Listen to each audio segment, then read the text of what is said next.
Dr. Daniele Hromek. She is a saltwater woman of Badawang, Durga, Yuan, and Buria Darwal ancestry with French and Czech heritage. Danielle is a spatial designer and country-centred designer. Danielle is the first Indigenous person in Australia to achieve a PhD in built environment and spatial disciplines.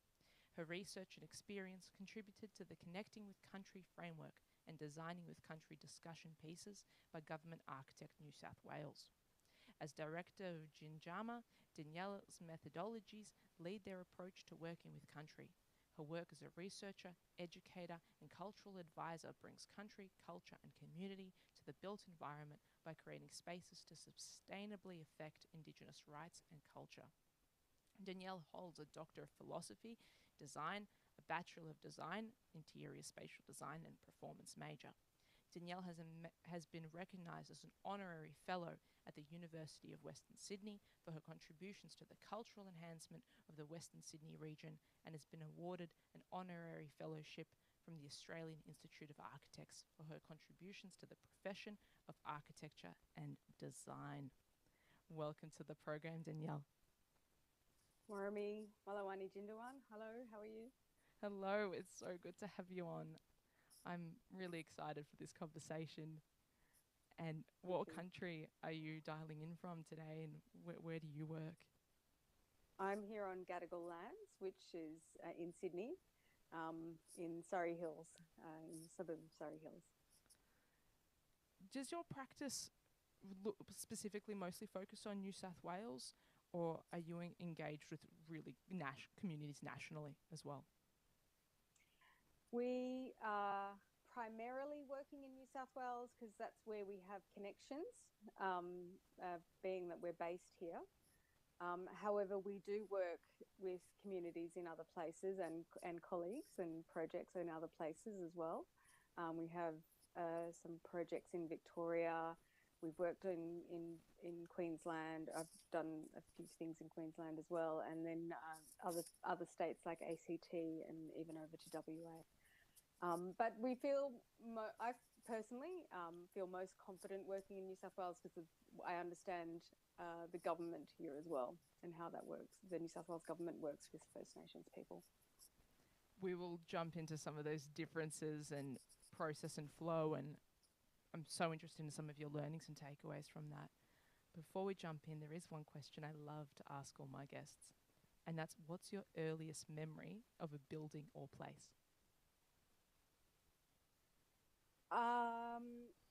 It's a place, though there are buildings there. When I was very young, my parents took me where I was born here on Gadigal lands, actually, to the far north coast of New South Wales. They were hippies. I call them mad hippies. My dad got a bit offended when I last said that, so he's not with us anymore, but his spirit's definitely still around, so I'm sorry, Dad, but you were a mad hippie. My grandparents used to say they couldn't even find them. So, this was a while ago now. But I remember the first house that we lived, well, not the first house, because the first house we lived in, I was very young, I was only 6 months, but the second house that my parents lived in, I believe. And I remember my grandmother and auntie had bought me a trike, and I couldn't ride it because I was too little. So they used to push me along and I'd sit in the back. And I remember being pushed up the hill near the house, and having my sister came along just under 2 years later, and having a lot of adventures in and around that house. I remember massive. They probably weren't that massive, but I was little, so I remember massive sunflowers, which were in our garden. And actually my parents then bought the farm that's behind that house, and I still go past it all the time when we go up to the farm that is still in our family. I love that. Do you remember what the home was like, or the building of the house? Yeah, it's on one of those homes on stilts, and so it was wooden timber, and lots of, my mum's quite crafty and creative, and so there's lots of crafty things around. I remember that, and and I kind of vaguely remember bits and pieces of the room, but I do mainly remember that it was timber. Did you have a spatial interest since you were a child? I'm not sure if I would call it that. Mum, when I was very little, in that house actually, I used to get up with my dad. Dad was always a really early riser, and because I'm the first in my family, so I didn't have siblings at that point. And I used to write books every morning, and then I'd read them to my mum when she'd get up. Maybe by that point my sister was around, and I absolutely adored and still adore my sister, so I would have read them to her as well, I guess. But I wish I still had my little books that I wrote every day for my mum to read to my mum. So it wasn't perhaps a spatial interest at that point, but there was definitely a creative and writing and reading, which of course I still do, interest. Yeah, Writing and research and that prolific work has truly continued, because listeners jump on to the Ginjama website, and the researchers are just there under the research tab. So much information, so much material, all available. People read it, connect to, learn from it. It's all there, which is incredible and generous and necessary for those who are professionals as well. So you truly just had this thirst for knowledge early on. Then how does an interior design come up for you? So as I was going through high school, I got into, I mean, we didn't have designing when I was in high school. We had art, 3 units of art. So I did 3 units of art, and all of the 3 units I did 2 major works, and they were spatial. They were more installations than definitely not flat prints or anything like that. So I guess the spatial started to come out when I was in high school, and I did crazy things. I lived in Mullumbimby, right? So it's a tiny little town. I mean, there was a few moves in between, but back in high school, my 3 units of art, which I did really well in, and in that tiny little town, I used to take my artworks and put them around the town. So I was doing kind of, funny things. You can ask me about that because it's funny. But I then got into COFA here in the University of New South Wales. It was called COFA. I think it's called something else now. And I was again continuing to do arts there, and I hadn't quite clocked what I was going to do. And I went just towards the end of my first year. I was doing really well, and went to see a guidance counsellor for what reasons I don't know, like career counsellor. And she said, "Well, what are you going to do when you finish?" And I was like, "I don't know." So bloody idiot Danielle dropped out and went travelling. And it was while I was traveling that it sort of imploded into other things. And I started a business overseas. This is a big story. I started a business overseas, and we were in that business doing all sorts of design making things, which and part of that was spatial. Wow. So it kind of came in a very roundabout. I did studies overseas as well. That's a really brave leap. So that's a huge brave leap. What spurred you on? What do you think gave you that fire? Because it's quite a different contrast to Mad Hippies and Mullumbimby, to use your words. No, you can use those words. I believe it's true, whether my dad didn't like it or not. I always had an interest in traveling and going overseas and being overseas. I don't know what it was. I have dual heritage. I have heritage from here. And that was always very confusing for me, because I'd always get the question of, where are you from? And then I'd say, well, I'm from here. And they'd say, no, where are you really from? And then I'd be like, what? And so I got that my whole life. And I was like, well, where am I really from? And I was like, well, am I European? So I did go and explore, am I European?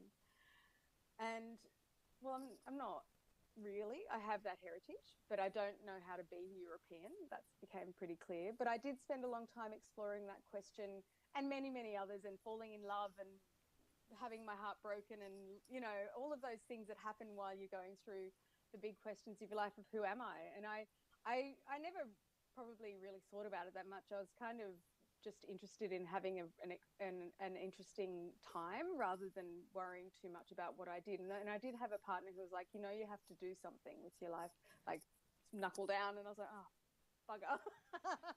So I did eventually, you know, start to work it out a little bit more. But yeah, I don't know. I just was interested in exploring, I think. That's such a necessary ingredient in creativity, and also growth and maturity, and coming back to doing better spatial work, right? Or architecture in the broad sense of it, or being involved in architecture. All that life experience just so much enriches the course you're on. Absolutely. And without that, I mean, of course, in that time when I first went overseas, I had to save up my money to make a quick 10-second phone call home. Like there wasn't the internet. There wasn't, I couldn't afford major phone calls. There wasn't, you know, FaceTime. So I used to have to write postcards and write letters, and that's a creative process as well, because the communications are with each other. And I actually was doing scrapbooking over the break just now, which I used to collect all the things when I was younger to do scrapbooking, and I found them all, and I was like, I'm going to keep scrapbooking.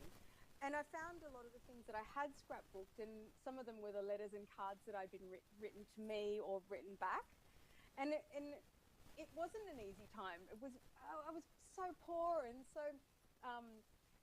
unable to sustain myself half the time, and lived with many people in one room, and all of those things that, you know, force you to be a better human, because you have to become more tolerant, and you also have to become better at communicating, and you have to be more creative about, like, when you can't sleep, or when you know, all of those things. So it forced me to, I mean, I think my family dynamic and how my family also taught me about who I am, in a whole lot of ways, forced me to be more self-reliant and self-sufficient, and know country, and know the places I am.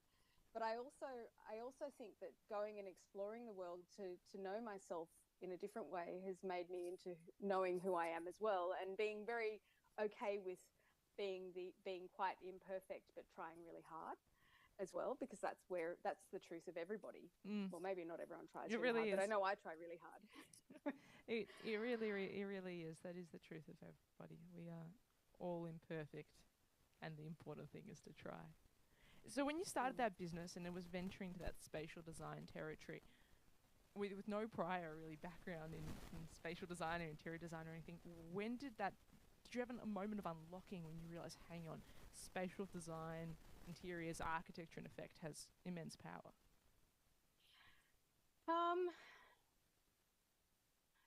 I guess because I did do some studies when I was in London, and I guess it was partially through that when we started to explore how others were thinking through the designs they were coming up with. But also, you know, I was there in amongst it all, with all of this pretty interesting spatial paradigms as well, if that makes sense. But I think it also goes back before then. I think it goes back from when I was a kid, and understanding relational things, like, who am I? Who am I to this place? Like, you know, that my earliest memory, that farm formed a lot of who I was, because in the 70s when I was growing up, don't tell anyone, by the way, that I was born in the 70s. We didn't have the things that, you know, parents were like, just go outside and play, and you just had to go outside and play. You didn't have the things that we have now to communicate with each other. So we became really self-sufficient, and we learned how to be safe and well in the places that we were, if that makes sense.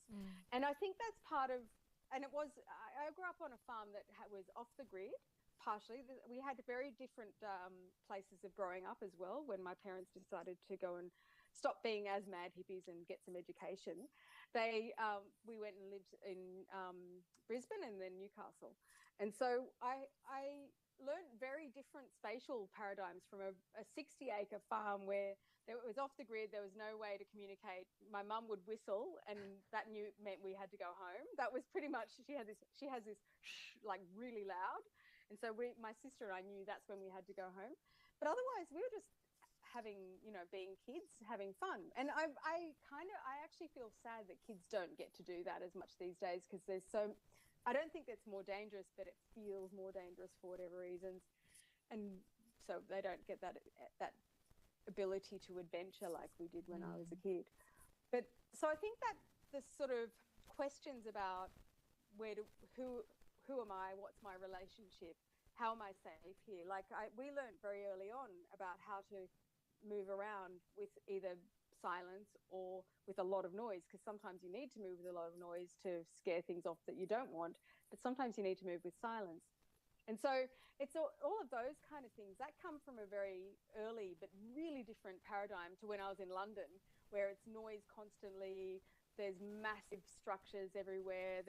And they're interesting, but they force you to move in particular ways, which on a farm you never have to move, and vice versa. So I think it was those diverse experiences that pushed me to think about these things. Same with my family, because I've mentioned I've got those mixed heritage. One part of my family was quite European, French Czech, and brought those French Czech stories and histories and customs with them. And so we do those Christmases and those celebrations that were kind of much more formal, if I'm honest, but also really interesting. And then the other side was the Aboriginal side, and it was quite a diverse experience, where it was much more informal, but we were learning by being places and being on country and being with my grandmother. And, so it just was, I've always had that really diverse, different life where things have been extreme. And I'm very comfortable in it now, to be in extremes and walk into worlds and code switch and all those kind of things, because that's been my story. So I think, yes, the sort of, when did it switch on? I couldn't tell you exactly. It just was sort of, I fell into it rather than it switched on, because it was just what I was naturally doing and I was good at and I could talk to, and I was interested in, like, who are we to this? Because it's sort of been the question, like, yes. who am I to this place? Am I European or am I Aboriginal? Am I both? Who knows? In order to design for somebody else, you have to effectively know them, or try as best you can to know them. But in order to know somebody else, you have to first know yourself. True. I'm seeing a pattern in your journey, and in how that interest in self-discovery has just set such a strong foundation. I think it's also, if you're doing, you've probably heard these terms like designing with country. And I think to be able to do that, designing with country is a specific First Nations designer's tool, and non-Indigenous people shouldn't be attempting to do that. But to be able to design in relationship with anything else or anyone else, we believe that country is sentient and can communicate, so has that ability to instruct design, as far as I'm concerned. You do have to know who you are to be able to go, and introduce yourself to this place, and to know how to be safe there and how to be well there, and how to not take too much, not to overconsume, but also create enjoyable, adventurous or fun, but also, a good life. So I think that those questions enable me to be better at that side as well, not just for people, but for non-people and country. For all the entities that you work with and represent and care about. But there's a really important point I want to pick up on there, that non-Indigenous practitioners shouldn't be designing with country, right? That it's not our cultural protocol to work with at all.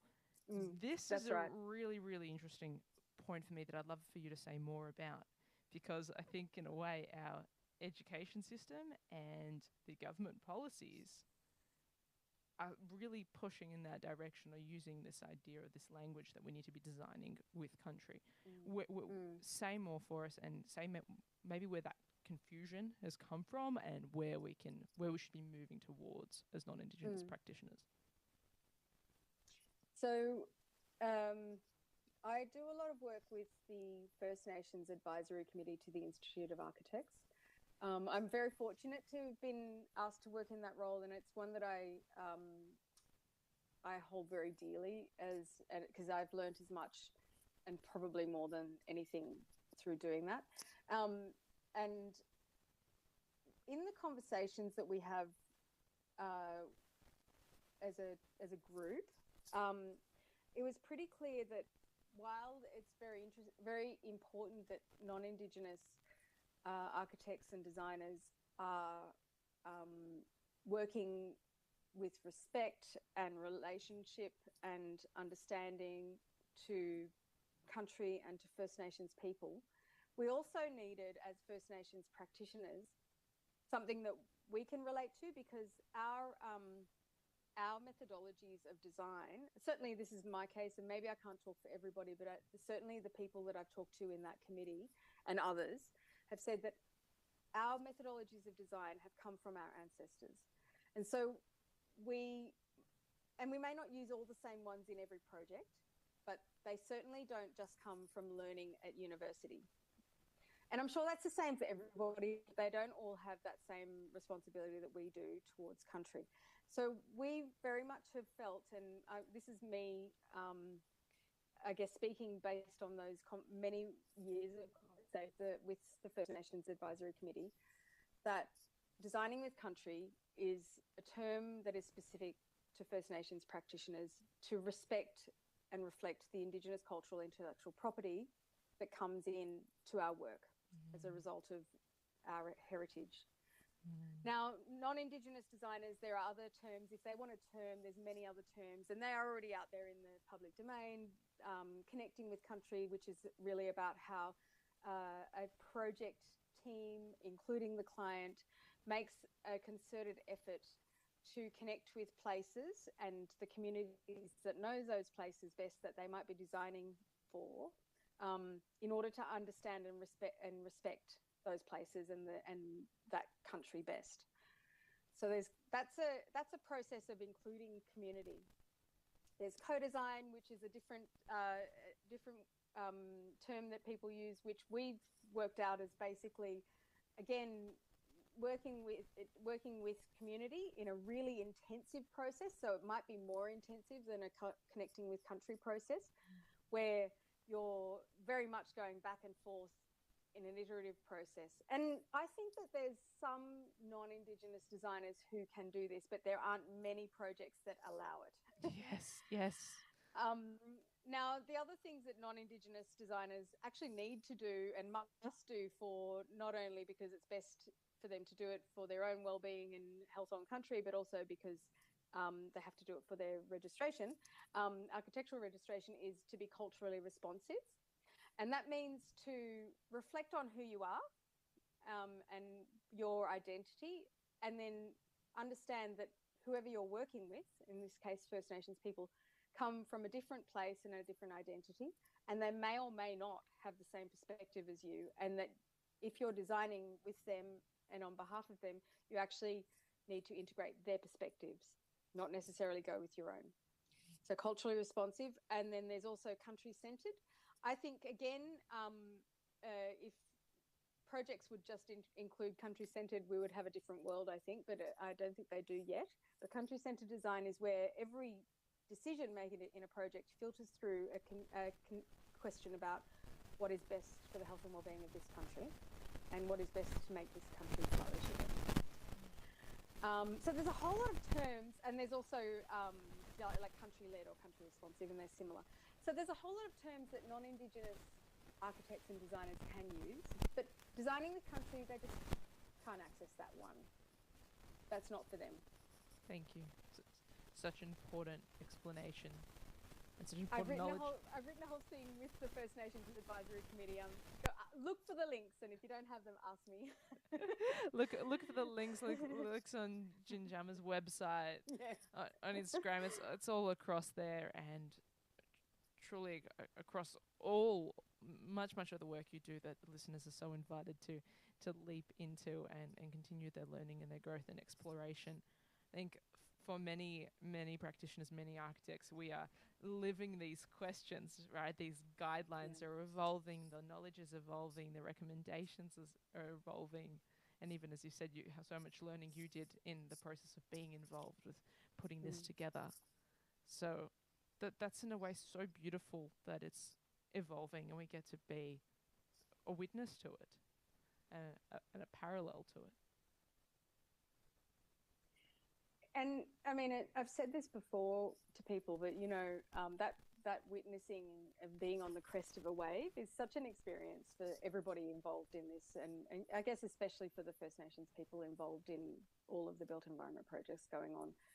Because I finished my PhD in 2019. It was really hard to find a job in my field.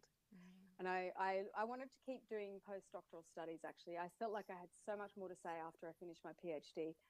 And I applied so many universities to do postdoctoral studies or anything. I couldn't get a job, couldn't get a break. And I ended up in teaching for a while.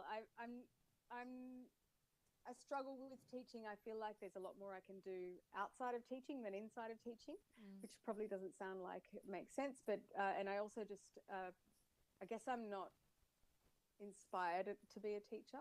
I would rather provide the framework for others to teach, if that makes sense. Yes. And so that we didn't agree with each other very well. Plus COVID, and I had to move interstate in the middle of in the middle of COVID. So it was a pretty interesting time. But then I got a job in the government in a completely unrelated field, and my elders were saying, "Bob, you've done this PhD, and you're not even working in it. What are you doing?" And opportunities kept rising to do other things, and eventually I just had to step out of working for other people. I'm also not a great employee. Like, I'm really good I work really hard, so that's not it. But I got too many of my own ideas. Yes. so it just wasn't a really good fit for me to be an employee. And let's hope that I can keep going in Jim Jama till I have to retire, so I don't have to go through that again with other poor people trying to manage me. Freedom is a verb. But you're riding this crest of the wave, to use your metaphor. You're at the forefront of really research and discovery in this field, or rediscovery, reconnection to really ancient knowledge and ways of working. And you've had to create that space to do it and invent a whole new different practice that I see kind of, again, mirrored in parallel to that very early experience of diving off, running away to Europe, starting a business, going on those experiences. Totally. That's that same entrepreneurial mindset and problem solving, really. I guess it's funny because I don't look at myself and go, "Oh, you're an entrepreneur," or any of those things. I do it by accident. That's all. It's like I went to do a master's because when I came back from Europe, I was actually really sick. I'd lost my best friend to cancer first, and that was such a formative and terrible, horrible experience that changed me forever. And then I got really sick, I guess partially from being sick, but my body couldn't fight it off. And I was on the way out pretty much. And I came back here because my dad was a doctor, and the doctors over there couldn't work out what was wrong with me. And he did some tests while I was back visiting for Christmas at one point, and it took a while for the tests to come back to tell me what it was. But I was really sick and had kind of lost everything in that process. It was also the time when, everyone was losing everything because of the financial crisis. And I came back not knowing what to do and starting again. And so I went and did some more studies, and I was like, I haven't finished. So I went and did some more.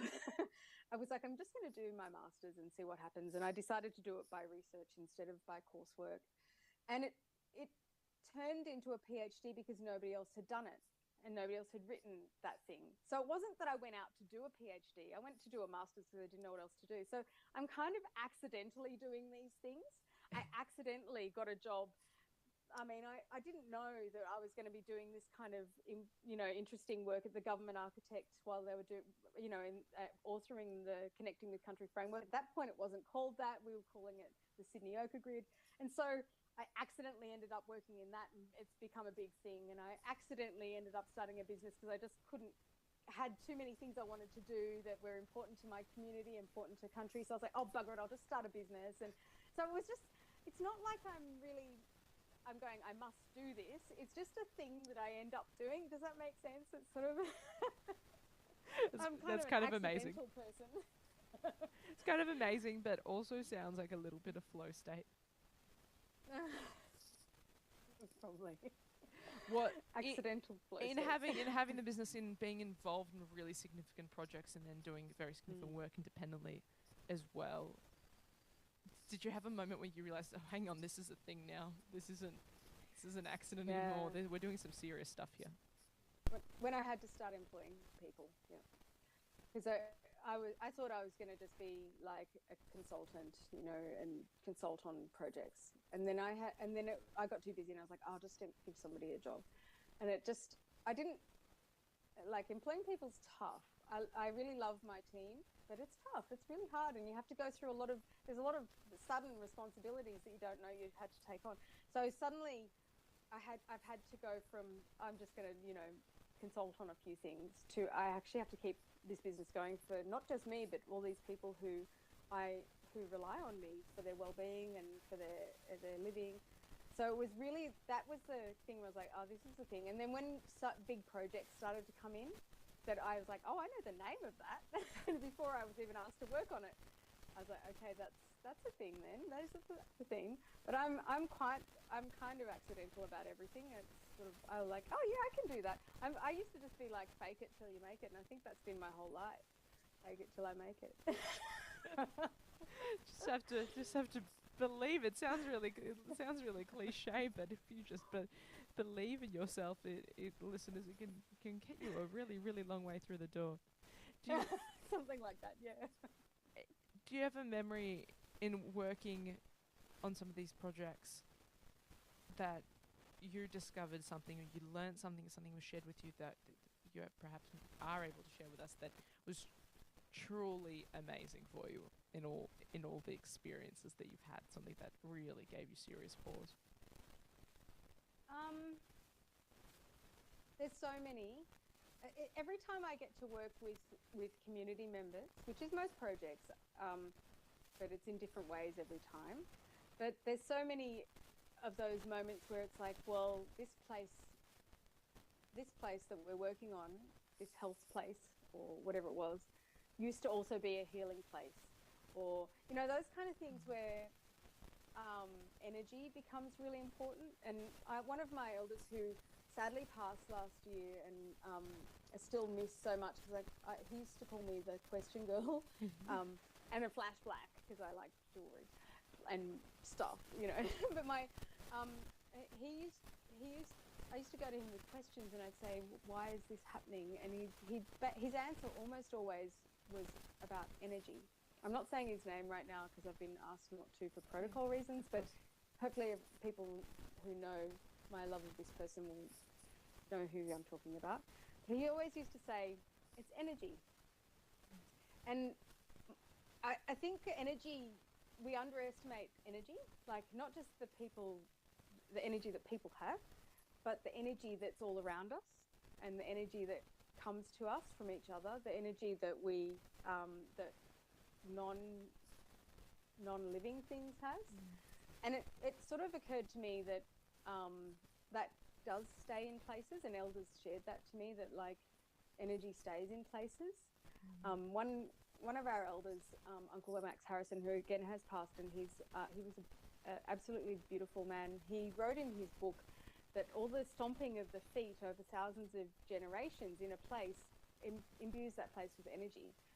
And I've heard that sort of thing so often that I believe that that's true. And I think as I've thought more about energy and how energy affects everything, that's one of the big learnings of my life. And actually, when that elder passed, I did feel an energy, because I, by accident again, happened to be there when he passed. I just was going to visit him that day, and I was there. And I felt an energy, and it was a lot. And I was like, he's doing that teaching again about energy, isn't he?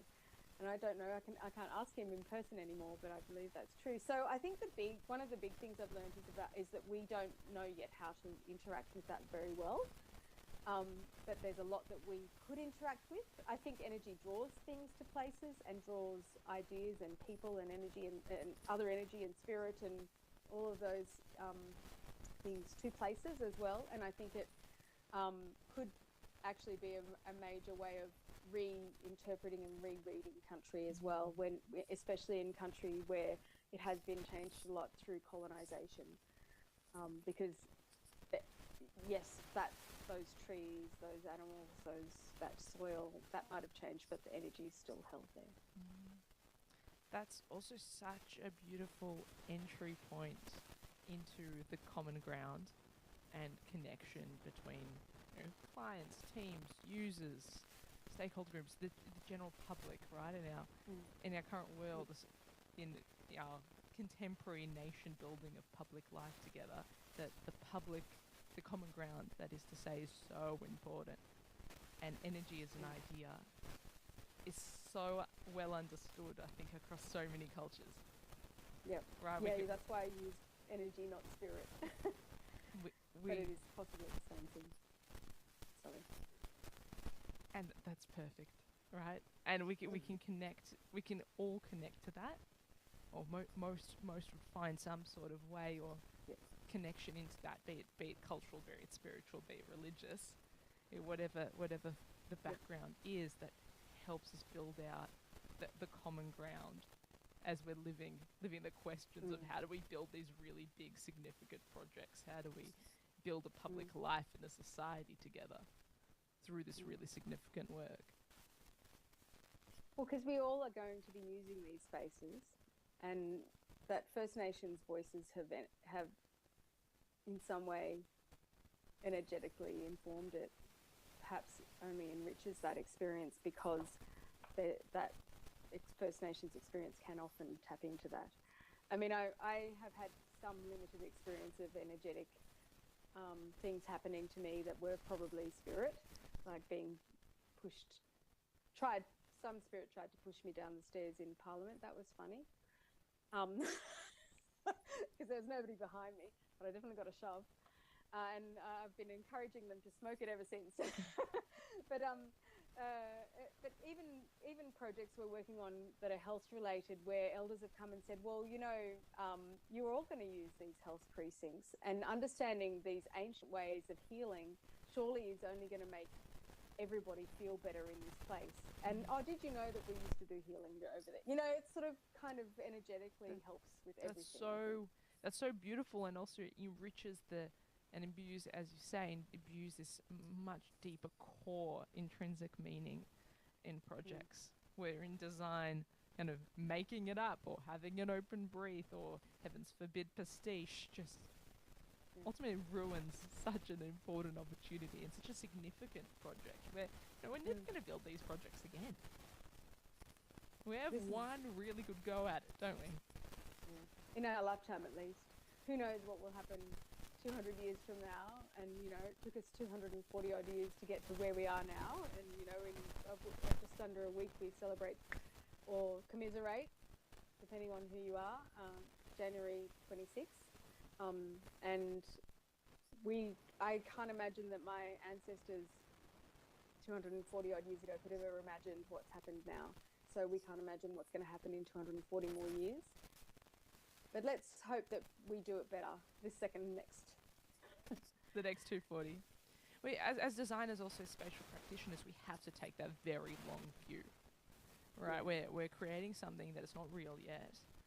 We're bringing something completely new into existence with a future view, but we're making those decisions in the present, and we have to respect the past. It's a complex mix, isn't it? To be the visionaries of the future, in a way, based on sometimes not enough information. And if you don't go in with that understanding of what place you are on, how does anyone do this? I don't know how anyone does design without knowing where they are, like deep history where they are. But they somehow have been doing it all over the place. Well, it's just ego, isn't it? Right? And the ego can only exist if you haven't gone within to unpack it and understand yourself. If you've understood your stuff, there's no ego, and our conversation comes beautifully full circle to the words you were sharing with us at the beginning on how important that is. But that idea of enough, and I want to touch on enoughness as a core value of your practice in both sustainability and design rigor, really. Absolutely. And enoughness is a term that I brought into architecture. I don't know if anyone else is using it, but certainly it's one that I've found a lot of inspiration from. It's actually an Indigenous economic model, the way that I talk about it. I know in psychology they talk about it differently. I'm not referring to that. I'm referring to the Indigenous understanding in terms of economy. And it's actually a sufficiency model, which says, unlike in Western worldviews, that we don't have enough, that we therefore need to fight each other to get enough, and you need to hoard resources and hoard stuff. In an Indigenous worldview, which is generally much more communal, there is enough if you work as a community. Country or the environment, depending on which part of the world you're from, they all use different words, but in our part of the world, country's abundant and provides everything we need to live in that place well. And therefore, we just need to take what we need from country. We don't need to take more, because there won't be anything left for tomorrow or the next generation or the next 200 generations. So it's a really different thinking and a different mindset of fighting for resources versus there's enough resources. And so it changes how you behave, because if you filter that into design projects, yes, it's about being sustainable, of course, that's a given. But it's much more than that. It's about allowing, for instance, structure to not have all the other stuff that is nice in it, just to do enough to make it, yes, beautiful. It should have intrinsic aesthetic and interest and all the spaces that you need, but you shouldn't need extra stuff. Yeah. And it changes how then you design. If you're thinking, do I really need this XYZ facade door, whatever? Because you maybe don't, and you can build with less, or you can build it differently, or you can use a different system that doesn't use as much resources. Because whatever we put into a building comes from country, it comes from the environment, and we're taking it from somewhere else most of the time, and we're destroying someone else's country. So enoughness really speaks to then how we also take things from the environment, like water. How do we manage the water systems? How do we manage the energy systems? How do we manage the non-human access? Are we leaving enough space for them to continue to live on country?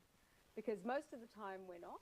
Most of the time we take up more than all of the site, including often way up into sky country or down into deep earth country. And we're not just taking what humans, space from humans, we're taking space from non-humans as well.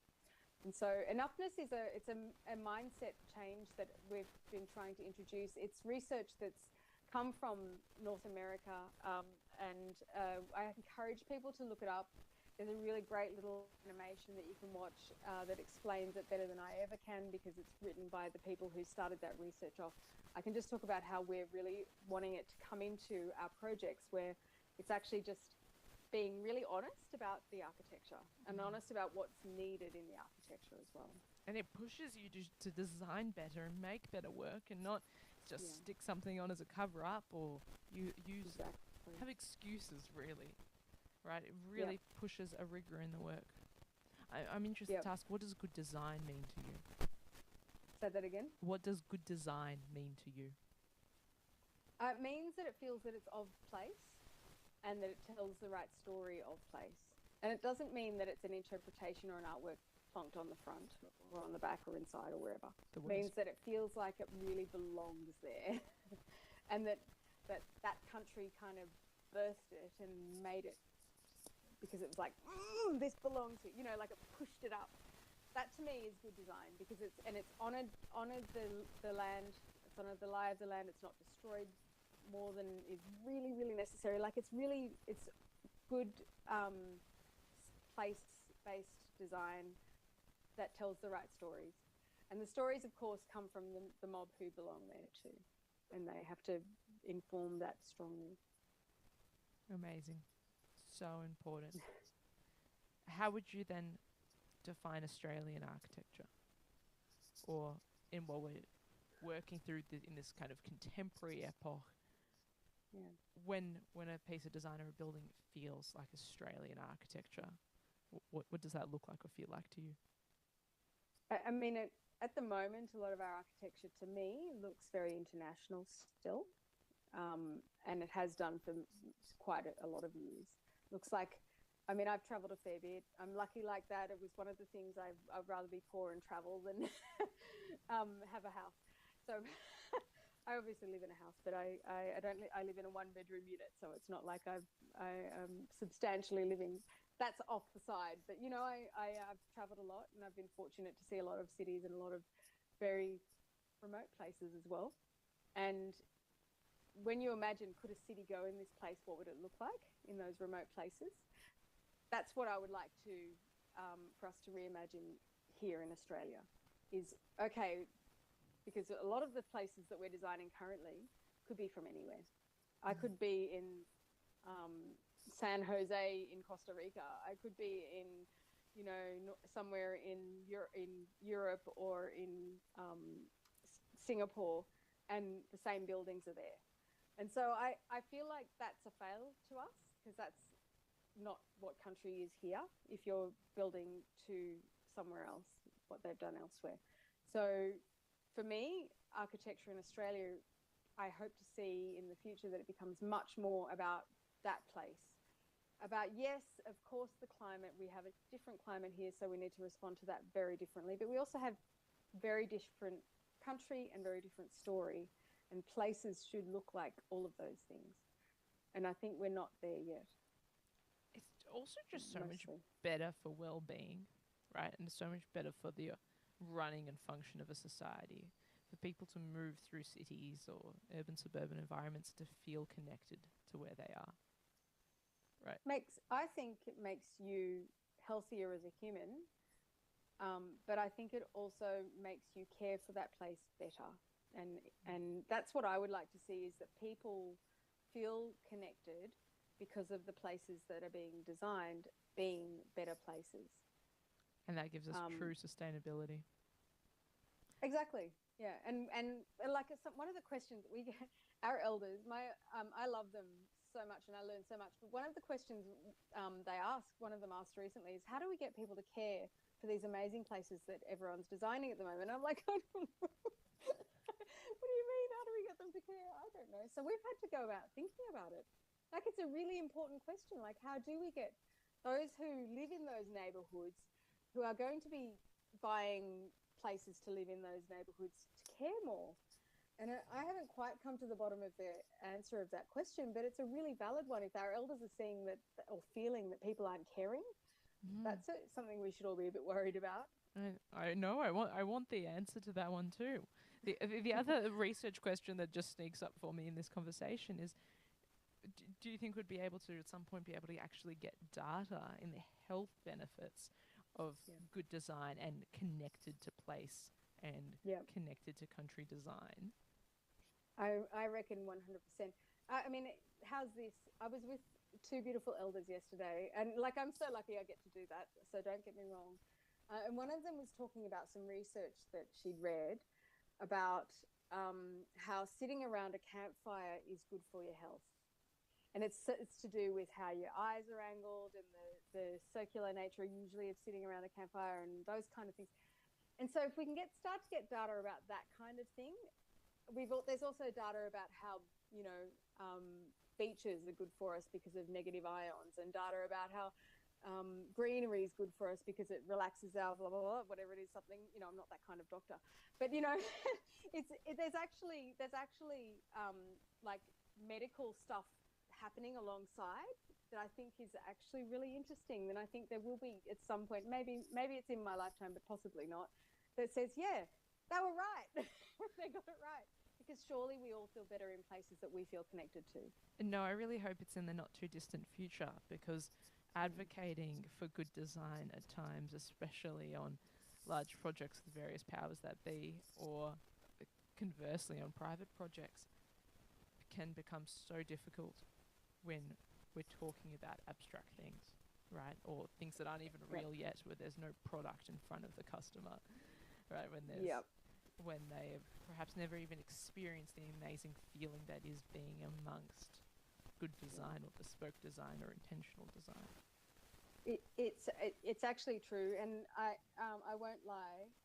It is one of the most difficult parts of my job is the advocacy part, and it's a major part because despite that now everyone talks about this, it's still a lot of it very topical, as in surface level. Yeah. I think that will change as more people start to learn there's more that you can do.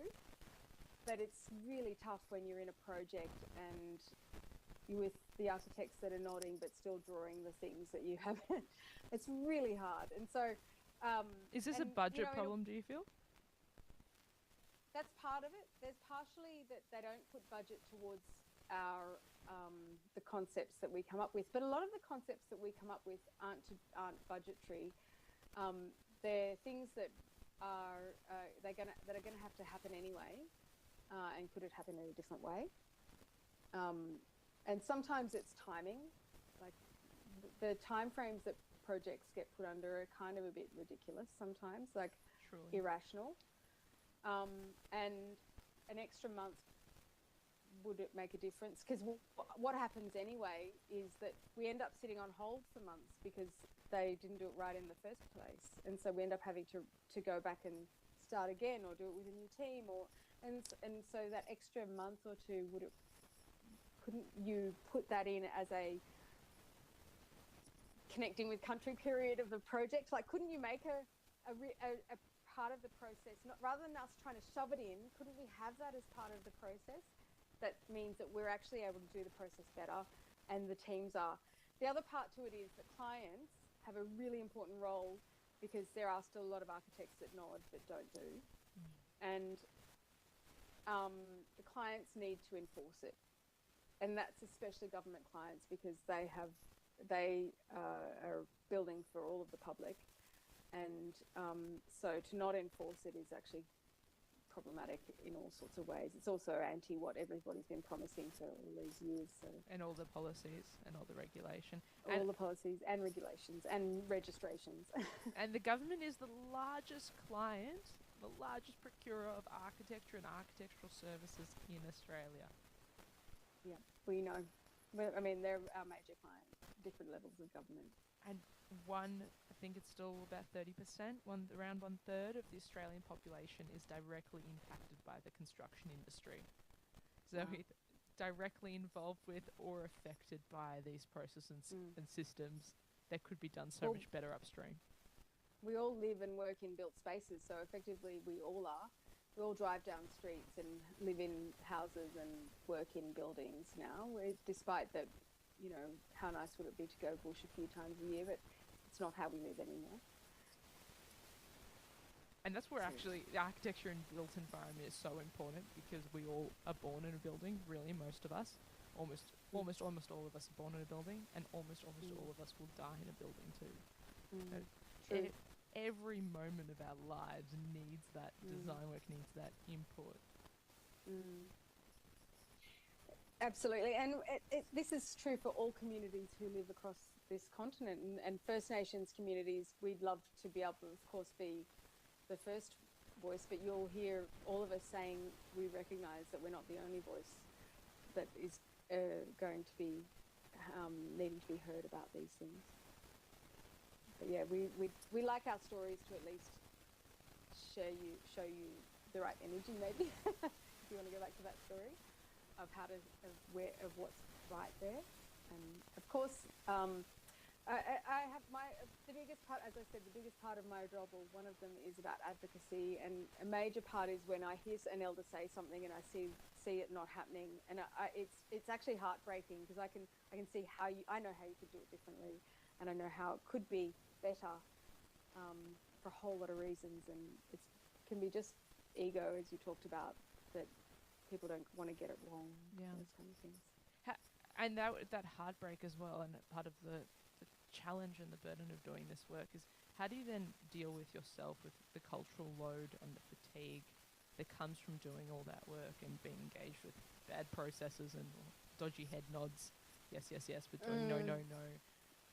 Particularly, what advice do you have for younger listeners or First Nations practitioners of other cultures, perhaps from around the world, not necessarily Australian Indigenous. I mean, the first thing is to know who you are, and know and be like know who you are to country, know who you are to the community, know who you are to the project, because the reality is many times my voice is the least powerful in the room, though I can say stuff, but I often don't have the powerful voice in the room. So if you acknowledge that you're the least powerful there, you can't take that on. Doesn't break your heart, though. It doesn't mean that it doesn't break your heart. So you also have to have strategies for your own well-being. And some of those strategies for me include taking time out, of course. And I'm really careful of my own body, of looking after myself with all the ways that we know to look after ourselves, with exercise, good food, but also being out on country, getting away from that space that's caused that stress, and being just getting your feet in the sand, getting your body in the water, and physically moving, I think is what I do. And I also just do nice things for myself because it is hard. I can't even pretend it's not. I can't. And I think I'm pretty expressive, and all of my colleagues must know that it's hard for me because I tell them that you make my life hard. So I'm not backwards in coming forwards about it. So do that too. If they're making your life hard, tell them that there's ways that they could do it better. Try and do it without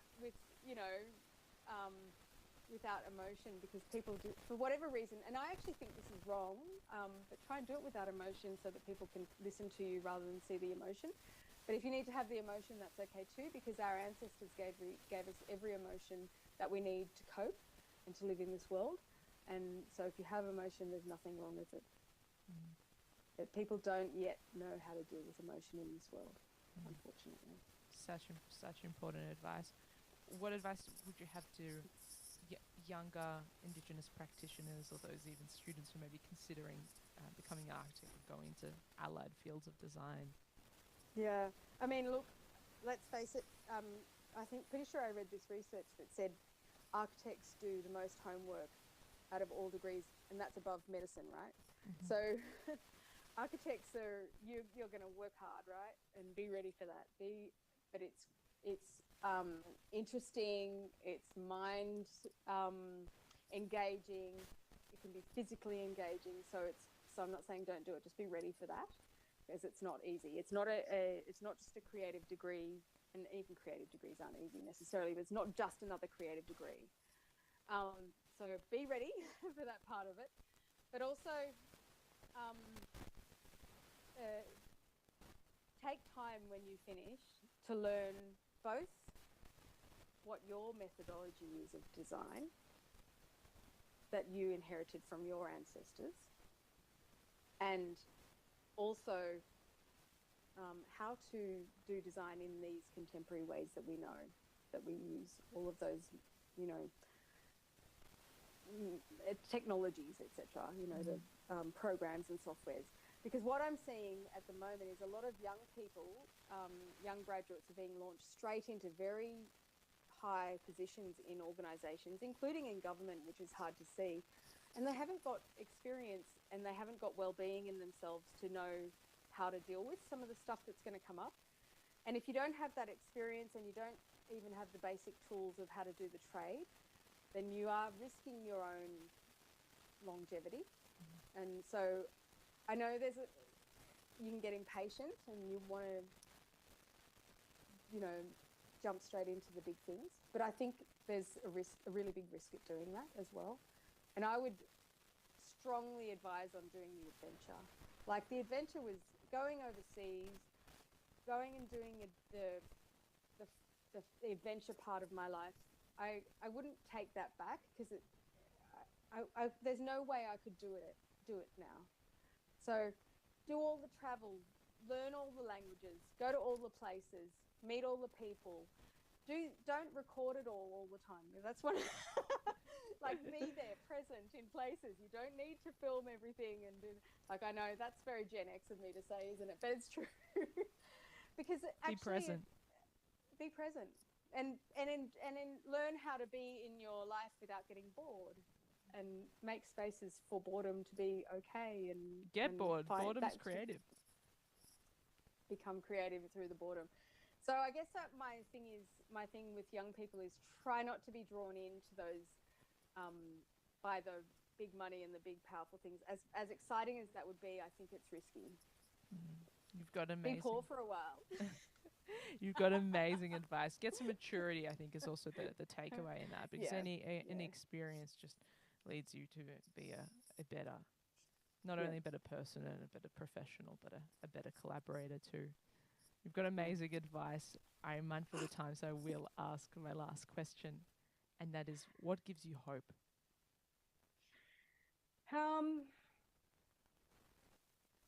I again, going back to spending time with community members and elders, and like, they have all the reason in the world to be bitter and angry, and they've sorry, I'm going to swear, the shit that they deal with and have dealt with over their lives is extraordinary sometimes.